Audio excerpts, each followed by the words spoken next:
The following day at school, Peter is summoned to the headmistress's office. She tells him his mother has called her and told her everything about his absence the previous day. As a result of his truancy, he shall be on report for the following week, and shall have detention every night this week. Peter hopes that his mother hasn't really told her everything, but when the headmistress tells him how disappointed she is that he lied to his mother and bunked off school only to wear his sister's clothes for the day, he realizes she does in fact know everything. He walks home an hour later than usual due to his detention, and as he gets ever closer, he wishes he was as far away as possible. Before yesterday, he used to fantasize about being made to dress as a girl and imagined numerous scenarios. These included having to go to guides with his sister and having to wear the same uniform, or being cast a girl's part in a school play, a role for which he is encouraged to dress as a girl in order to play the character. Even getting into trouble at school and having to dress in the girl's uniform as punishment. In his imagination, these scenarios were all thrilling, but as he nears the end of his street, the reality is far less so. He hopes his mother has changed her mind and that he'll have his old room back, complete with all his models, books, and clothes, but on arrival he is marched to his pink bedroom. "Right, Peter," his mother says in her stern voice, "from now on, you are to change into this as soon as you get home from school." On his bed is one of his sister's old school skirts along with a white blouse. "Do I have to wear that?" he moans. "Yes. Unless you'd rather wear a frilly pink dress." He sits on his bed and unties his shoes. He slips them off, one by one before placing them in his mother's outstretched hands. "You'll find plenty of knickers, vests, socks and tights in your drawer," she adds as she pulls open his top drawer. The void next to his pile of nightclothes is now packed with knickers and vests, socks and tights.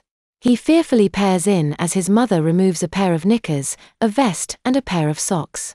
"When you've changed, I want you in the kitchen doing your homework where I can keep an eye on you," she tells him as she leaves. "Can you neatly fold your boy clothes and bring them down with you, and don't forget your shoes," she adds, glancing at his Mary Janes before leaving with his school shoes. Over the course of the next 10 minutes, his mother repeatedly shouts up the stairs, telling him to get a move on. Eventually, he appears in the kitchen where his mother is peeling potatoes. He sheepishly hides his lower half by standing close to the dining table, but his mother wants to see him. "Come on. I want to see how you look." He steps out into her full view and she looks him up and down. The pleated skirt seems to fit him perfectly, although it's a little on the short side. "Come here," she says authoritatively. He steps one pace closer. "Come here," she sighs, stepping towards him. "Why?" he asks, fearful he's going to get a smack on his legs. She grabs his skirt and lifts it. "What are you doing?" he yelps, stepping away from her. "I'm checking you've got your knickers on," she says, grabbing his skirt again and lifting it. A shameful Peter hangs his head, remains silent and still as his mother lifts his skirt. "All the way up. When I know I can trust you, I won't have to check," she says as she drops his skirt. "Okay," he moans, as quiet as a mouse. "Well, you may as well get on with your homework," his mother says. "After you've straightened your socks," she adds. "The pattern shouldn't be twisted like that." He sits himself down and straightens his socks. Once he's satisfied the patterns are straight, he looks up at his mother for approval. "That's better, don't you think?" she asks. He nods. She smiles. "When you've got used to being a girl, it'll be second nature."